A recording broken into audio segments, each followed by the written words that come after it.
Aqui Diego Casagrande, falando direto de Orlando, na Flórida, nos Estados Unidos.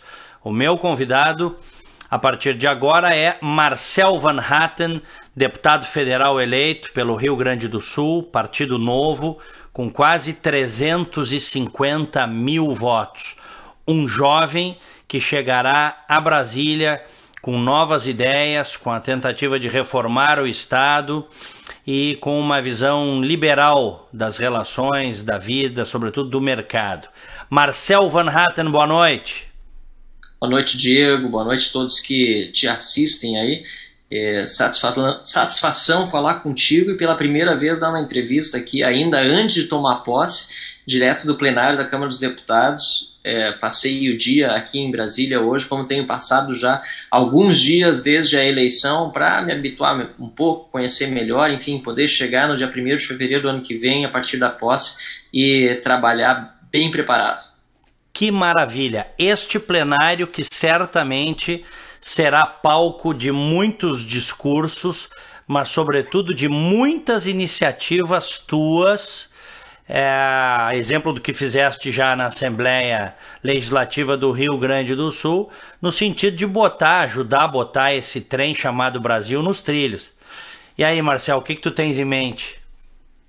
É bem por aí mesmo. Acho que não é só discurso, é na prática também, e esperar que o novo governo cumpra aquilo que prometeu em campanha, sobretudo no aspecto econômico, né? Ideológico também, enfim. Eu sou do Partido Novo, nós tínhamos candidato à presidência, que era o João Amoedo, e as propostas do Partido Novo são liberais para a economia, de privatização, de redução do inchaço da máquina pública e de reforma do Estado.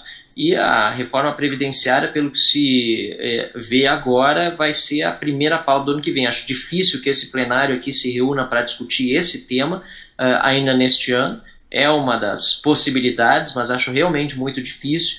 E a reforma da Previdência é fundamental porque sem ela não tem mais investimento possível em outras áreas, e mesmo as aposentadorias podem, ou melhor, não serão pagas num curto espaço de tempo, porque o déficit simplesmente é astronômico. Então esse plenário aqui vai ter que ser muito responsável nessa discussão, e o governo, repito, também na própria reforma do Estado, o número de ministérios, que bom que se decidiu reduzir bastante em relação ao número atual, mas infelizmente algumas pressões vêm fazendo com que o presidente da República eleito venha cedendo ao longo do tempo e também abrindo espaço aí para que alguns ministérios antes tidos como extintos agora possam ser ressuscitados na sua administração no ano que vem. O que, por exemplo, Marcel, vamos lá, que te surpreendeu? O Ministério do Trabalho é um, o Ministério do Meio Ambiente é outro? Eu tenho a questão do Ministério do Meio Ambiente. Eu sei que eu ouvi várias pessoas que entendem da matéria, algumas disseram, depois de bastante debate a respeito, que se não fosse subordinado ao Ministério da Agricultura, e acho que não era essa a intenção inicial, mas se fosse algo transversal, horizontal, seria realmente positivo. Tendo uma pessoa como ministro da Agricultura e do Meio Ambiente que cuide das duas áreas e possa levar ao presidente as preocupações de ambos os lados, poderia ser mais produtivo, porque um presidente sentar com 30 ministros, 40 ministros, como o Brasil chegou a ter, é simplesmente impossível. Quanto menos, mas qualificados, entendendo de todas as matérias sobre suas gestões, melhor. E é isso que eu entendo que deveria ser feito no Brasil. O Ministério do Trabalho é da mesma forma. Infelizmente, ele serviu nos últimos anos muito mais para roubar, muito mais para fazer negociata e encaminhar dinheiro de forma escusa do que de fato para o interesse do trabalhador. E para isso não precisa ter Ministério do Trabalho. Marcel, antes de entrar propriamente, aprofundar um pouquinho mais as perspectivas do novo governo, vamos falar um pouquinho da tua eleição. Tu fizeste 349 mil votos e... 855. Quase 300. Em todos os municípios do estado do Rio Grande do Sul, 497 municípios. Que beleza. Ou seja, em todos os municípios tivesse votos, foram quase 350 mil votos, é uma grande, uma estrondosa votação. Tu foste o deputado federal mais votado do estado do Rio Grande do Sul, estado esse que em outro momento escolheu uma comunista chamada Manu Beleza, deputada federal, né, que se elegeu com discurso de Manu Beleza, sorrisão e tal. Então é uma mudança da água pro vinho. Me parece você sair de uma pessoa comunista, de um partido comunista, que apoia a Coreia do Norte em carta, isso não é invenção, vão lá no site do PCdoB que vocês vão ver o apoio à tirania dos Kim, e agora entra um liberal, você é um liberal. O que isso te diz? O Rio Grande do Sul está efetivamente mudando? O Rio Grande do Sul que foi, de certa forma, um dos berços do petismo no Brasil, Marcelo? Sem dúvida, o Rio Grande do Sul e o Brasil. Eu fui, no Brasil, também o 7º deputado federal mais votado, aqui desse plenário, portanto, o 7º deputado federal mais votado no Brasil, e todos os mais votados, praticamente, são pessoas de orientação liberal conservadora. Então, isso demonstra que o Brasil mudou bastante, cansou do discurso hipócrita e demagogo da esquerda, que diz que vai resolver o problema dos mais pobres, que vai resolver o problema dos mais humildes, mas na verdade só fez multiplicar a pobreza e se utilizou da pobreza para continuar no poder. Isso não serve para o país. Nós queremos um país desenvolvido, com menos entraves para a iniciativa privada, que valorize quem gera renda, quem gera riqueza, quem cria emprego. E quem cria emprego é a sociedade, é o indivíduo, é o cidadão. Nós aqui, como deputados, precisamos facilitar com que isso aconteça e garantir que o Estado cumpra suas funções mais básicas, a começar pela segurança pública, que está também largada às traças. O que foi feito no Brasil foi o exato oposto, a segurança pública desvalorizada e, de outro lado, a iniciativa privada oprimida, com um setor público forte, inchado, cheio de estatais, com cabides de emprego, fazendo, às vezes, da iniciativa privada. Isso não funciona, nunca funcionou no mundo inteiro. O Partido Comunista, que foi citado por ti, em todos os lugares em que chegou ao poder, só levou fome, miséria e morte. A gente viu isso na União Soviética, a gente está vendo até hoje isso acontecer em Cuba, na Coreia do Norte, que é o único país do mundo que se sabe que tem ainda campos de concentração, e na Venezuela a gente vê o que é o tal do socialismo atrasado, bolivarianismo do século XXI, que está levando as pessoas a fugirem do país. E aquilo que aconteceu na Venezuela, felizmente, não está acontecendo no Brasil, Diego.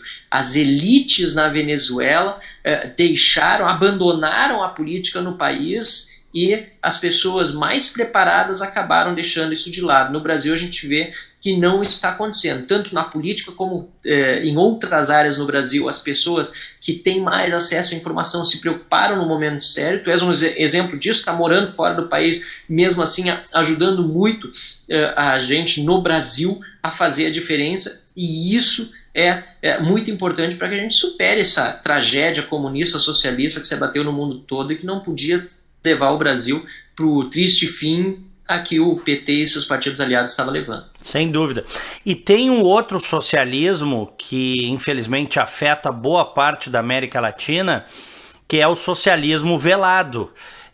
Nós estamos vendo agora caravanas de imigrantes, pessoas muito pobres, miseráveis, vindo para cá em direção à fronteira dos Estados Unidos, querendo entrar de qualquer maneira, fugindo daqueles países como Honduras, Nicarágua e outros, que na verdade eles não são declaradamente socialistas, mas a intervenção estatal na vida das pessoas é tão gigantesca que acabou gerando um empobrecimento. Isso não é de hoje, né? Um empobrecimento generalizado. Então, as mazelas do socialismo continuam muito presentes na vida da humanidade, né? Não te parece isso?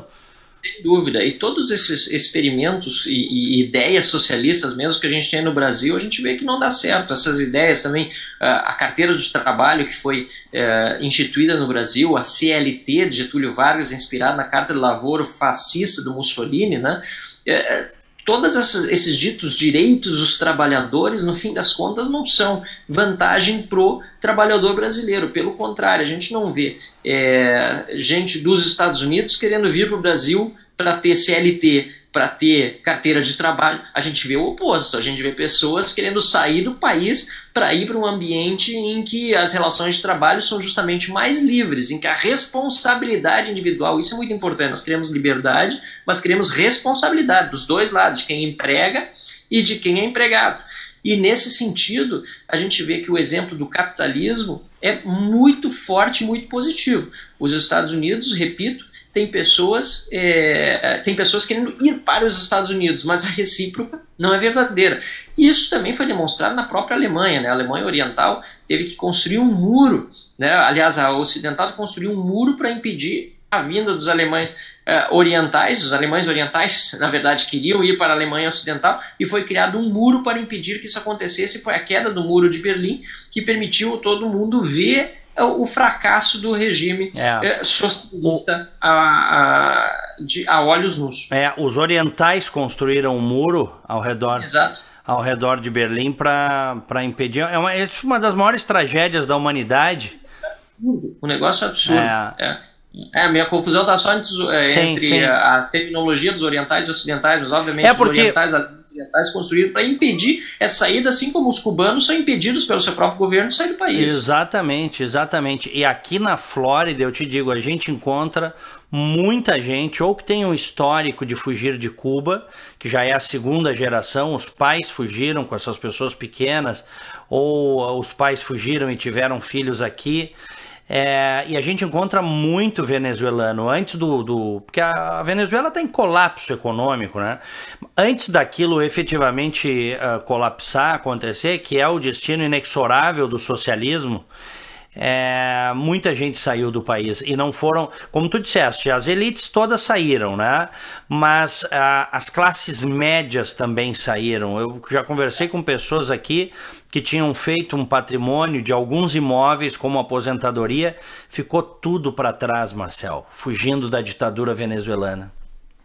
Terrível. E tem gente aqui que celebra isso, que foi dar apoio a isso na própria Venezuela. Isso é absurdo. Eu estive lá, estive no dia 6 de dezembro de 2015, na verdade alguns dias antes, e até o dia 7, que era o dia das eleições parlamentares na Venezuela, aquela que deu, aliás, uma ampla vitória à oposição, mas que não foi respeitada depois pelo Maduro. Ele destituiu todo mundo, né? Eu via, quando eu ia nas sessões eleitorais, Diego, milicianos com armas do lado das urnas. Isso não é democracia. Não tem como chamar isso de democracia. Como é que você vai votar com um miliciano segurando uma arma, um armamento pesado do lado da urna? E mesmo assim, a oposição venceu com uma maioria qualificada. E mesmo assim, o governo venezuelano do Maduro, que é um narco-estado, né, é dominado pelo narcotráfico, os chefes do exército venezuelano todos são ou cubanos ou treinados em Cuba, e gente que sobrevive e vive do dinheiro sujo do tráfico de drogas. E isso é algo que, puxa vida, é lamentável vermos pessoas no Brasil aplaudindo esse tipo de regime. Só pode ser criminoso também. 20 anos, né? Já tem 20 anos. Não tem como. 20 anos daquele pessoal, primeiro Chávez, depois o Maduro, liquidaram com o país. Imagina se o ciclo petista de 20, 30 anos, como queria o Zé Dirceu, tivesse se concretizado, hein? É verdade. Seria terrível para o nosso país. Então agora a gente tem uma nova chance para um novo começo. É claro que todos os políticos são falíveis, nós somos seres humanos, eu não acredito em salvadores da pátria, isso é importante nós lembrarmos, nós precisamos fiscalizar permanentemente todos os que estão no poder. Agora, foi um grande sinal do presidente eleito Bolsonaro colocar o juiz Sérgio Moro, que não é demissível praticamente, não tem como demitir um cara desse, no Ministério da Justiça. Uma pessoa que já deu muito exemplo, já contribuiu muito para o Brasil, inclusive um ex-presidente da República está preso, mas não só Lula, tantos outros políticos de vários partidos, empresários grandes, presos pela obra do Sérgio Moro, óbvio, por responsabilidade deles, pelos crimes que cometeram, mas pela coragem do Sérgio Moro de enfrentar isso que muitos outros colegas seus no passado não enfrentaram, junto com o Ministério Público, junto com a Polícia Federal, e agora ele é o ministro da Justiça no Brasil. Isso significa que nós não temos mais um ministro da Justiça que queira acobertar a corrupção, como também foi o caso dos ministros da Justiça anteriores. Quem questiona hoje a nomeação de Sérgio Moro para o Ministério da Justiça deveria, em primeiro lugar, para ser coerente, no mínimo ter questionado todas as indicações de ministros da Justiça anteriores, que foram catastróficas, estavam lá para defender corrupto, a maioria, e não para combater a corrupção. E essa nomeação enche o Brasil de esperança, e a gente espera realmente que ele tenha essa autonomia toda para poder fazer um trabalho forte, para buscar, inclusive, revelar mais crimes por meio agora de uma atuação mais abrangente com os outros órgãos, sobretudo a Polícia Federal.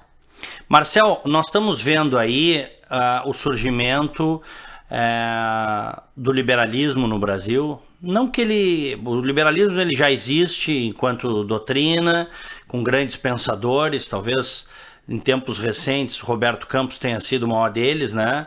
Mas com outros aí também. O conservadorismo surge com força total, assim como o liberalismo. Andamos juntos, todos, para o impeachment de Dilma Rousseff, fomos às ruas, mas agora está dando curto-circuito aí entre liberais e conservadores, principalmente em razão da eleição de Jair Bolsonaro, o que desagradou não todos, mas muitos ultraliberais. Alguns até votaram a contragosto, mas declararam voto. Outros não votaram em Jair Bolsonaro, lavaram as mãos.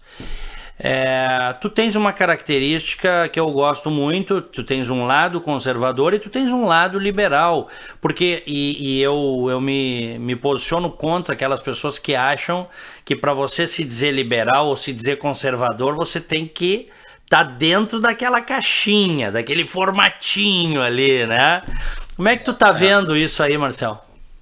Olha, acho que tem um erro de compreensão das pessoas. Tem pessoas que são libertárias, né? Tem uma visão de mundo realmente e muitas vezes até de busca de negação da liberdade. Eu acho que aí vai um pouco até contra o próprio liberalismo, da negação da liberdade de outras pessoas serem conservadoras, né, na sua vida pessoal, e que talvez não leram sequer John Locke, né, porque John Locke, que é um dos pais do liberalismo clássico, era uma figura também conservadora em muitos aspectos. Exatamente. Então, é um desconhecimento muitas vezes, ou até um conhecimento, mas uma vontade de desvirtuar o liberalismo clássico, chamando de liberalismo uma coisa que não é exatamente liberalismo.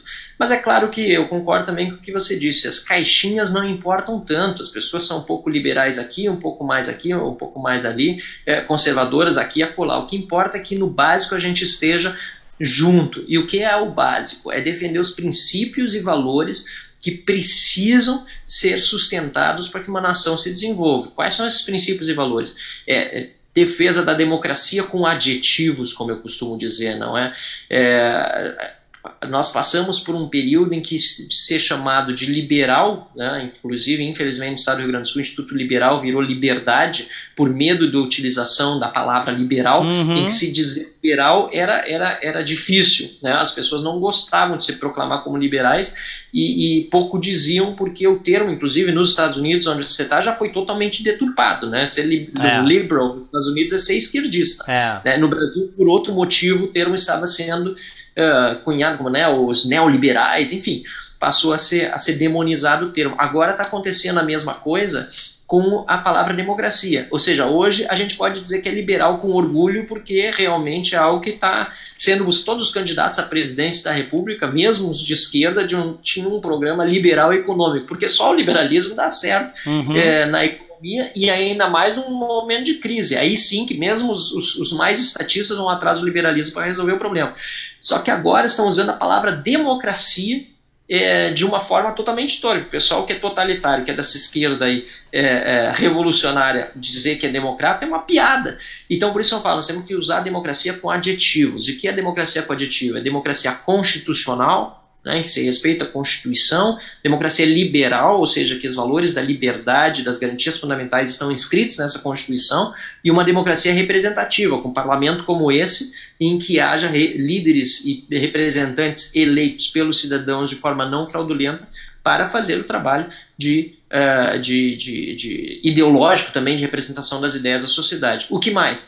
Defesa do direito de propriedade, fundamental. Defesa do Estado de Direito, né, o conhecido Rule of Law. Todas essas coisas são importantíssimas para que a gente tenha, de fato, um Estado de Direito, uma democracia com adjetivos, como eu disse, funcionando. E esses princípios são também essenciais, tanto para o liberalismo como para o conservadorismo, que se conversam. Então, eu vejo que tem muita discussão, é importante que haja, a gente vai para frente com o debate, mas também é importante que no momento, na hora H, na hora de combater os verdadeiros inimigos que a gente tem, a gente esteja junto. Sem dúvida. John Locke, que tu citaste, vida, liberdade e propriedade. Direitos fundamentais do ser humano. E que, infelizmente, no Brasil, são absolutamente violados de toda forma, de todas as maneiras. Tem gente que defende, por exemplo, que o aborto é uma tese liberal, o direito ao aborto, né? Eu discordo totalmente.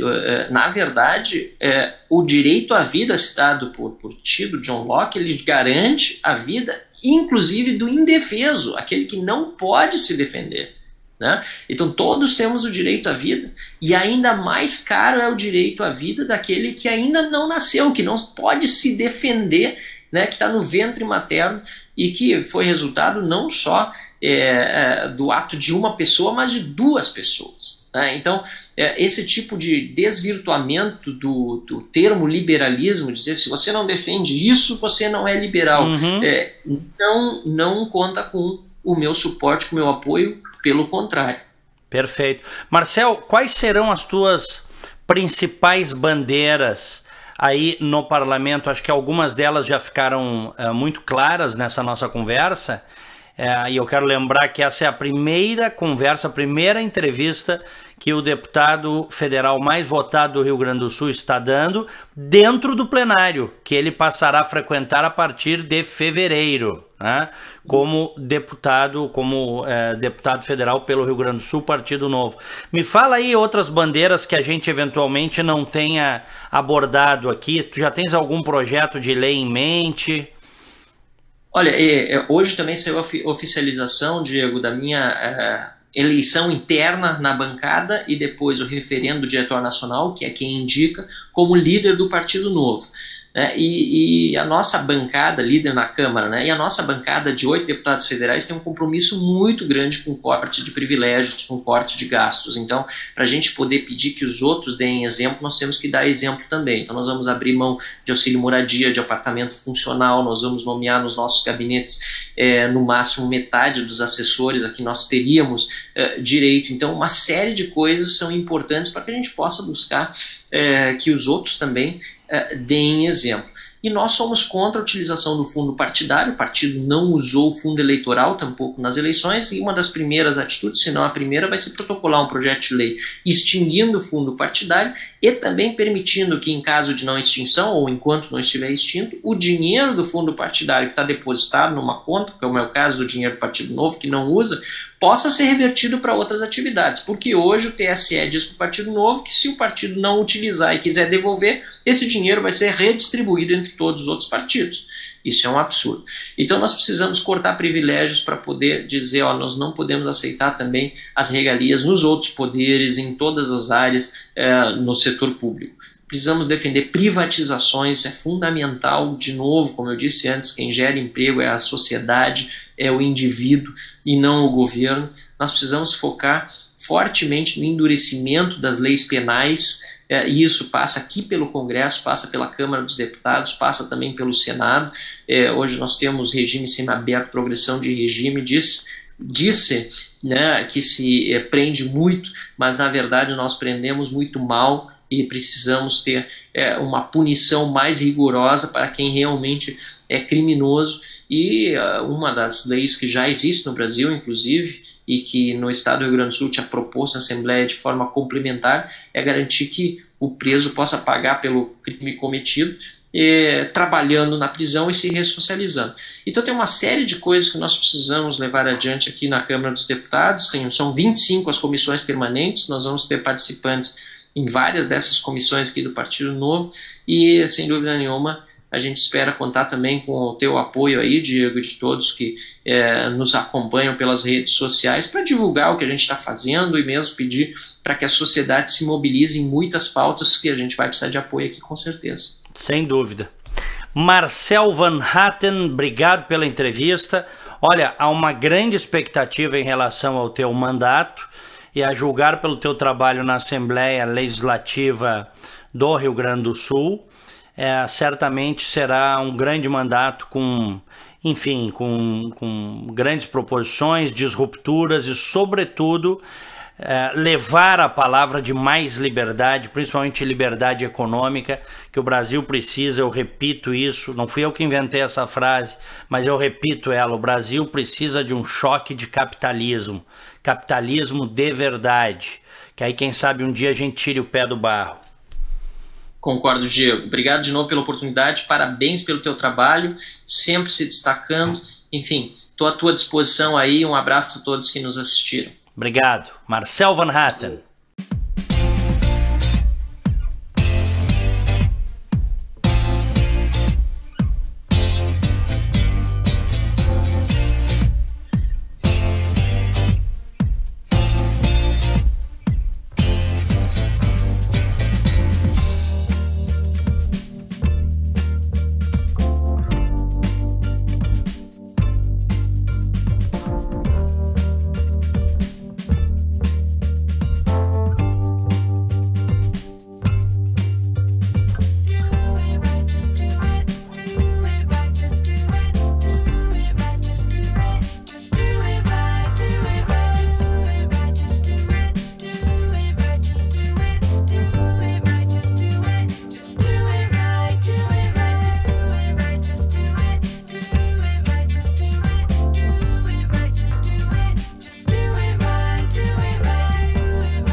Sistema Fê-Comércio RS apresenta a energia que circula, o clima que vira, a força que rola, o aperto que passa, a ideia que troca, a gente que toca, o desejo que anda, o tanto que gera, a vida que gira.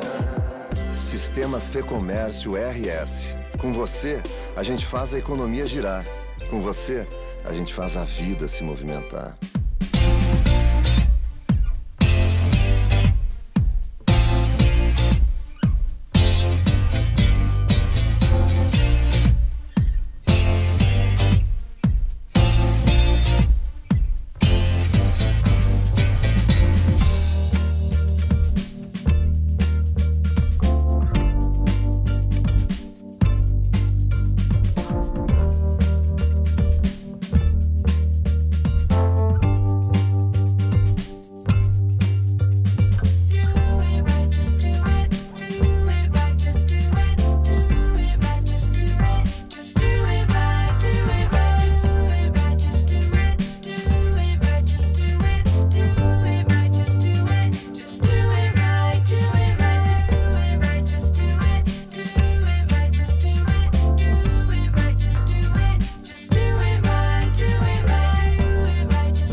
Aqui Diego Casagrande, direto de Orlando, na Flórida, Estados Unidos.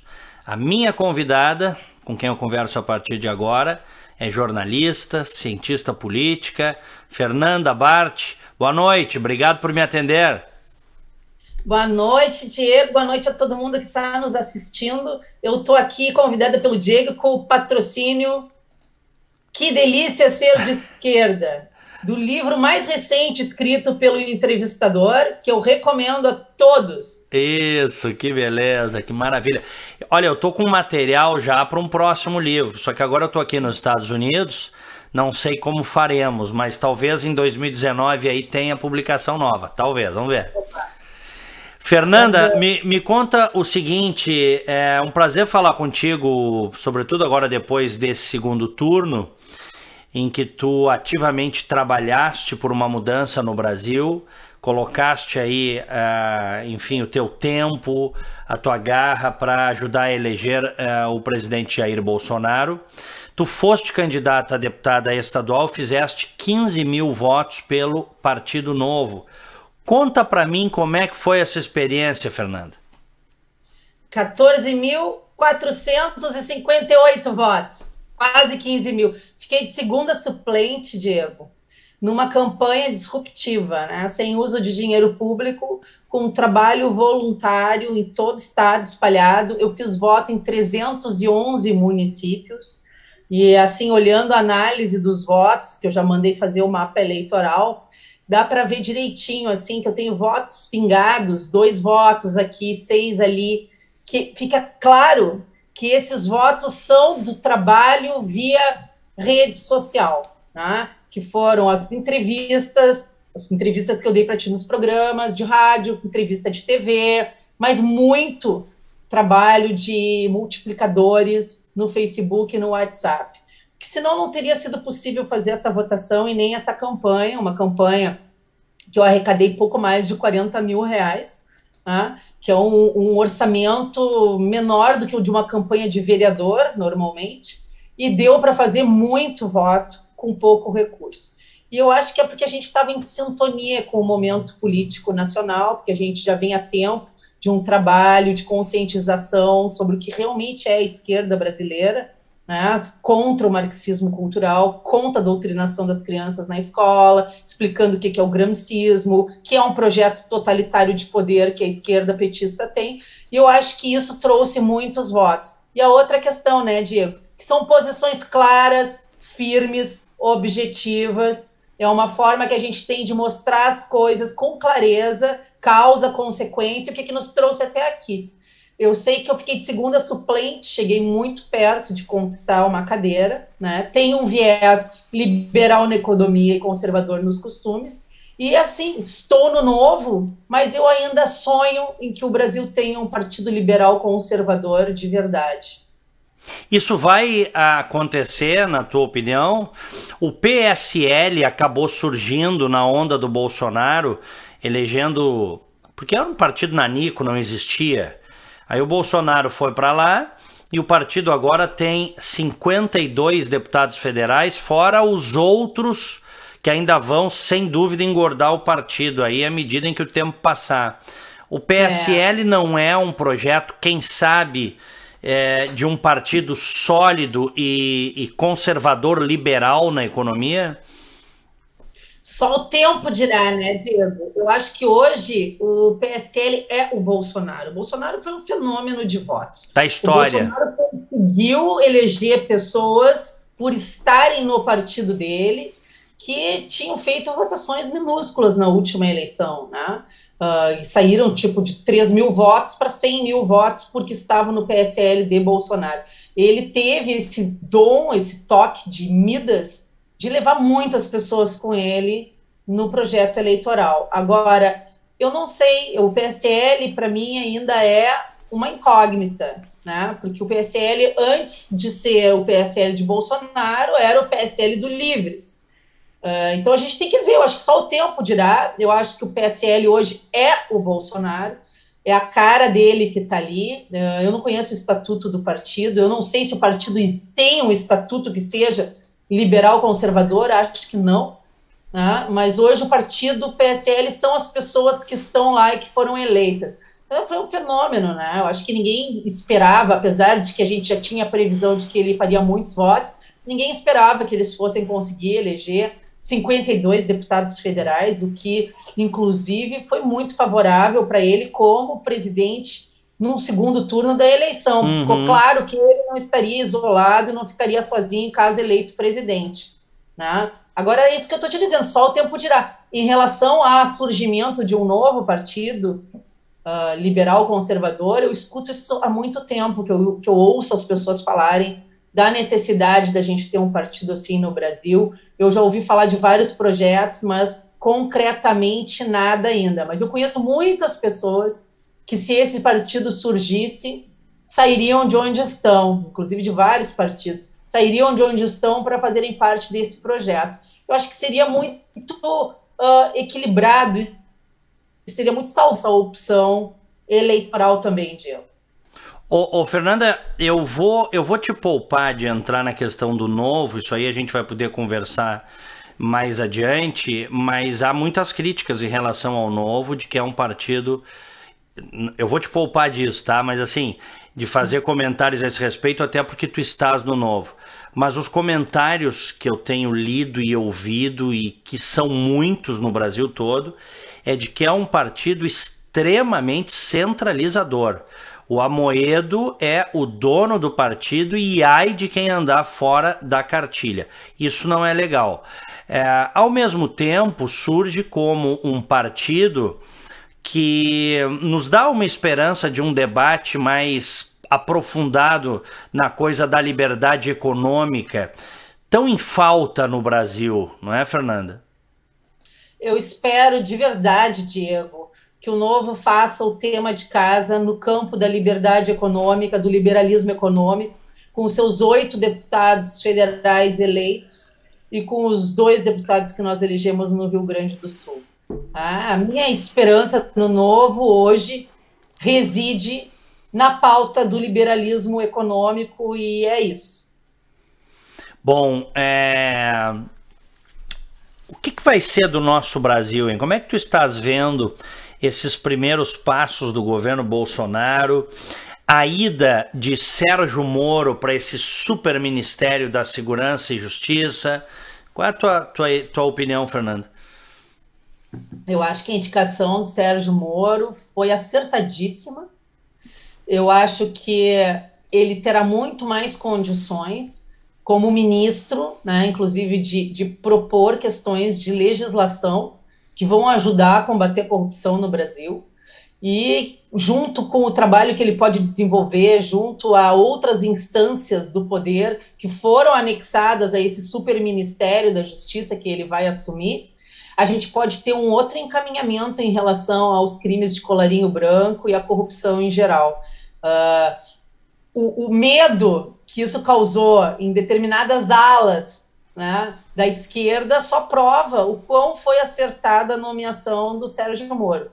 Agora, em relação aos demais movimentos do governo Bolsonaro, eu vi muitas coisas com bons olhos. Agora, por exemplo, alguns recuos que eu não entendi por que foram feitos. Eu teria mantido as posições iniciais que ele colocou e eu tinha vibrado com elas, inclusive. A questão da extinção do Ministério do Trabalho é uma delas. É um ministério que hoje custa para o governo federal mais do que as pessoas que têm processos trabalhistas recebem por ano. Ou seja, é uma piada isso, né? Se eu não me engano, ele custa 16 bilhões ano.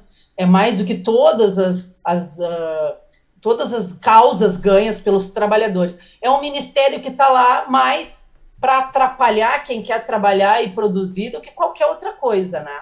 Eu realmente acho que deveria ser revista essa posição em relação ao Ministério do Trabalho, ou que ele virasse uma subsecretaria bem pequenininha, com pouca gente trabalhando ali dentro, enquanto não puder ser verdadeiramente extinto. A questão da fusão do Ministério do Meio Ambiente com a Agricultura, eu achei que seria louvável fazer isso, porque um não pode estar trabalhando contra o outro, eles têm que andar em sincronia, né? Senão um atrapalha e acaba impedindo o desenvolvimento do outro. Acho que podia ter sido feito um trabalho de conjunto, né? Que poderia crescer muito, seria inclusive muito interessante. E a fusão do Ministério da Educação, por exemplo, com o do Planejamento e Gestão, agora me fugiu, mas ele vai fundir com outro ministério. Eu achei muito importante isso também, porque o Ministério da Educação é um que eu vislumbro que futuramente também deveria acabar, né? Que hoje a gente tem problemas com todos os livros didáticos que vêm do MEC, que eles todos têm conteúdo ideológico de esquerda, né, Diego? Eles reescrevem a história como a gente realmente sabe que ela foi, com viés esquerdista, né? Esse é um problema. Tu tem uma entidade estatal que controla o teor do que tu tem que aprender em sala de aula, para mim é uma coisa muito soviética, né? Eu espero que o Bolsonaro olhe para isso, entenda essa questão e coloque no Ministério da Educação um ministro que, com o tempo, retire os poderes do Ministério da Educação, né? Tem que ser alguém que vá para lá para implodir literalmente a coisa. Essa é a minha opinião, pelo menos. E como é que tu estás vendo a possibilidade de o Escola Sem Partido ser implantado no Brasil? É uma coisa incrível, né, Fernanda? Que em pleno 2018 existam pessoas que queiram ter liberdade de fazer doutrinação política e ideológica. O professor não tem esta liberdade. Eu costumo dizer o seguinte, o médico, quando você entra num hospital, numa emergência, o médico intensivista que vai te dar ali o primeiro socorros, ele tem um protocolo. Tem coisas que ele pode fazer e que ele não pode fazer. Se ele fizer aquilo que ele não pode fazer e descumprir o regramento da medicina, ele pode inclusive ser proibido de exercer a medicina. Agora, isso é interessante. Como é que as pessoas querem que o professor tenha liberdade absoluta de doutrinar, de fazer o que quiser em sala de aula, Fernanda? Acho que há um equívoco nessa visão, Diego, porque eles confundem liberdade de cátedra com liberdade para doutrinar. A liberdade de cátedra, ela jamais pode se sobrepor ao projeto pedagógico da escola e aquilo que foi apresentado para os pais quando da ocasião da matrícula. Se eu estou colocando meu filho numa escola, eu quero a segurança de que ele vai aprender aquilo que a escola está me dizendo que ele vai aprender. Eu não quero comprar gato por lebre. Aqui eu faço uma ressalva muito grande em relação às escolas particulares que estão caindo nesse erro. Vão perder aluno e vão perder mercado, Diego, tá? E eu estava comentando outro dia com um amigo nosso em comum, com o Bica, eu disse, escuta, como é que as pessoas não se deram conta ainda de que na hora que criarem uma escola onde os professores da área de humanas não sejam com um viés de esquerda, que sejam pelo menos neutros, ou professores de direita, que as pessoas saibam o que elas estão pagando por, né, Diego? Porque eu sou favorável à liberdade. Hoje, porque nós temos um MEC, todo mundo tem que ensinar a mesma coisa. Se nós tivéssemos, por exemplo, eu vou além de escola sem partido, uma escola sem governo, se fosse o caso, nós teríamos escolas de esquerda, escolas de direita, escolas conservadoras, escolas liberais, e os pais escolheriam onde pôr seus filhos. Isto no mundo ideal. Né? Nós somos favoráveis à liberdade de mercado. Isso na utopia. Isso na utopia é maravilhoso. Acho que até tem que ser perseguido. Hoje, no mundo real, isso está muito distante.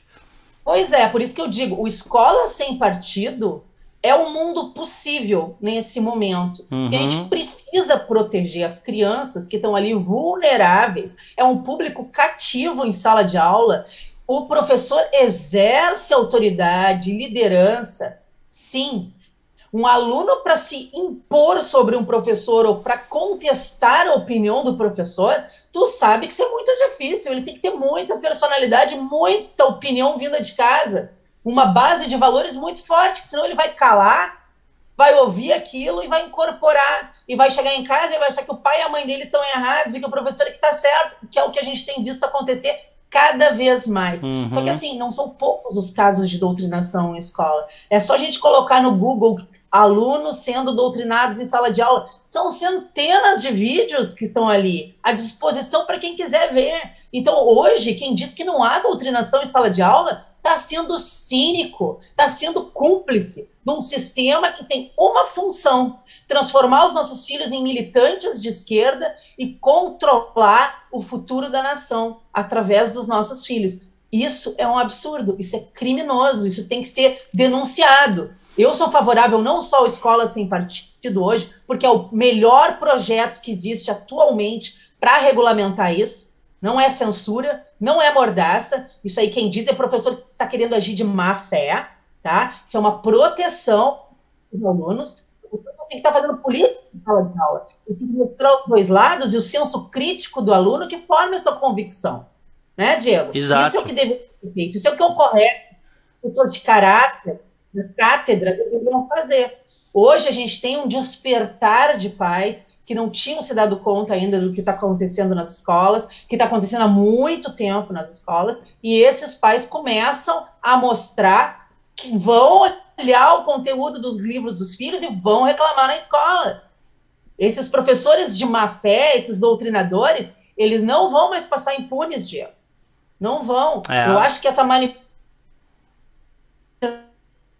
que aconteceu literalmente, porque abriu os olhos de muitos pais que estavam adormecidos, sem querer se envolver. Agora eles viram que o buraco é mais embaixo.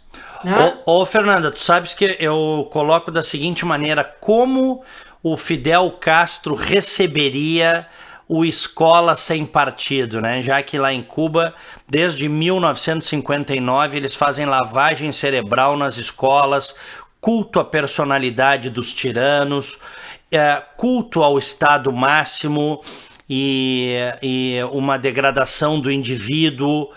Eu fico pensando, como Fidel Castro receberia isso? Ele gostaria do Escola Sem Partido? Não, ele não gostaria. Ele precisa ter esta liberdade levada ao extremo para doutrinar. Até uma distorção da liberdade, né? Até agride falar em liberdade quando você usa para o mal, para doutrinar, porque liberdade pressupõe responsabilidade e na vida, em sociedade, limites, diga-se de passagem, limites, né? Então, se um tirano como Fidel Castro seria contra, nós estamos do lado certo. Com certeza. É ou não é? Com certeza. Mas é que se a gente analisar a história, dá para ver, Diego, que a base do regime comunista chinês houve tanta doutrinação nas escolas que os filhos iam para casa e denunciavam os pais para o governo. Na escola nazista, aconteceu a mesma coisa. Eles educavam os filhos dos outros, eles educavam as crianças na escola para se rebelarem contra os pais, para denunciarem os pais. As crianças, eles eram pequenos nazistas formados, era lavagem cerebral na veia. Então tem gente que não está vendo o que está acontecendo no Brasil ainda. É a hora, e eu digo assim, ó, graças ao bom Deus, usar essa máxima que se usa, graças a Deus que o Haddad não ganhou a eleição, porque seria o fim para nós. Com tudo que ele fez no Ministério da Educação, eu tive uma palestra que eu preparei há um tempo atrás, que eu apresentei para o pessoal que trabalhava na área da educação, na Agenda 2020. E eu levei para eles uma palestra, isso faz já uns 4 anos, sobre doutrinação nas escolas. E toda a minha apresentação era em cima dos textos do MEC, né?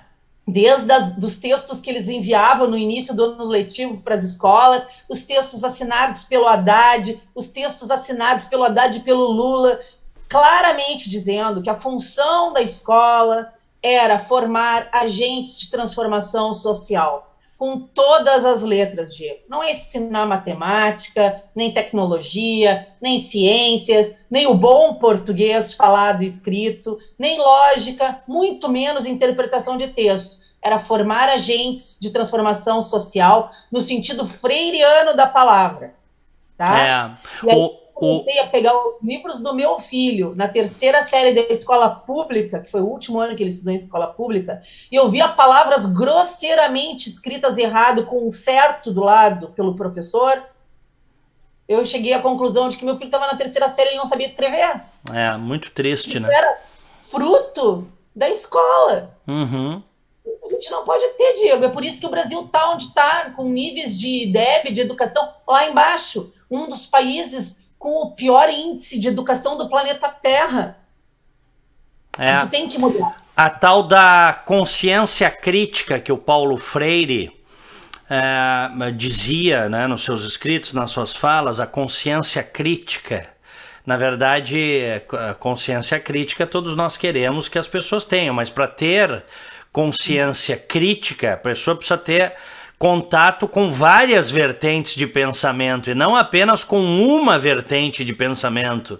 Então há uma distorção nesse negócio, né? É o que a gente diz, por exemplo, no campo da economia, menos Marx, mais Mises. No campo do pensamento, John Locke. Meu filho estudou John Locke assim, ó, passou rapidinho. Agora, tu pega o conteúdo dos livros escolares, filosofia, eles estão estudando Marcuse. Eles estão estudando a Escola de Frankfurt, na 8ª série. Tá? E não estudaram com a devida profundidade o iluminismo, por exemplo. Quantos autores a gente lê, autores anglo-saxões que estruturam o pensamento filosófico moderno? Nada. Quase nada. Fernanda, A universidade nem entra. É uma vergonha que eles escondem, que os currículos e os professores, de maneira geral, provavelmente existam exceções, que eles escondem John Locke, porque ao falar em John Locke, eles vão ter que falar de liberdade. E ao falar de liberdade, eles vão ter que falar do pai do liberalismo clássico. E ao falar de liberalismo, bem, fica mais difícil doutrinar, porque quando as pessoas entendem o que é o liberalismo, as pessoas entendem, né, o que é efetivamente liberdade. E estas pessoas, estes doutrinadores, eles querem gado para sua revolução, né? Claro que querem gado. A gente precisa ter, sim, uma escola plural, que mostre muito mais do que tem sido mostrado hoje, que mostre pensadores em profundidade, que ensine espírito crítico, que ensine lógica, interpretação de texto, porque hoje os alunos não têm... O que foi aquele último Enem, Diego? É isso que eu tenho dito, o Enem... Hoje, ele virou um filtro político-ideológico para escolher quem vai estudar na universidade pública. E assim, o Enem é tão grave, a questão do Enem, porque as escolas de segundo grau, quando chega lá pela metade do segundo ano para o terceiro ano, eles começam a preparar o aluno para o Enem. Como o Enem tem um viés absolutamente esquerdo e ideológico, as escolas adaptam o seu projeto pedagógico e de ensino para que os jovens passem no Enem. E aí, eles criam essa desconstrução, essa completa mutação do que deveria ser ensinado para passar numa prova, né? E aí a gente tem um problema muito grave. O Enem tem que ser revisto profundamente, porque depois que o Enem for revisto e perder esse viés esquerdoide que ele tem, as escolas vão ser obrigadas a se readaptarem e a ensinarem outras coisas, porque hoje eles não ensinam porque não cai no Enem, né, Diego? Sem dúvida.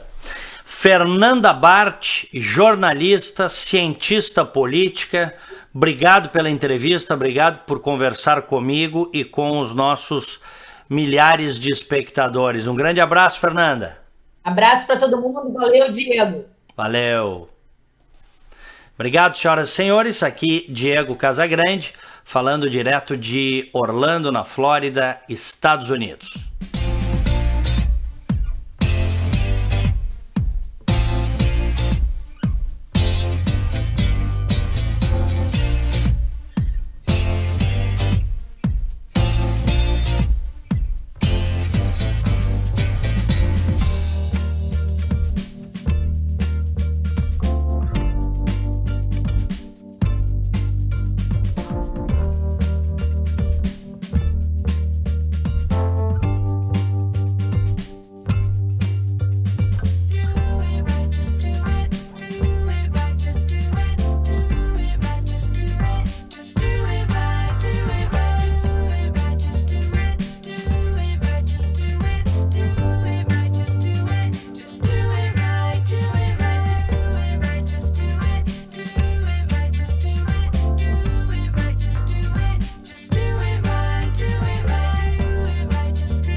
Sistema Fê-Comércio RS apresenta a energia que circula, o clima que vira, a força que rola, o aperto que passa, a ideia que troca, a gente que toca, o desejo que anda, o tanto que gera, a vida que gira. Sistema Fê-Comércio RS. Com você, a gente faz a economia girar. Com você, a gente faz a vida se movimentar.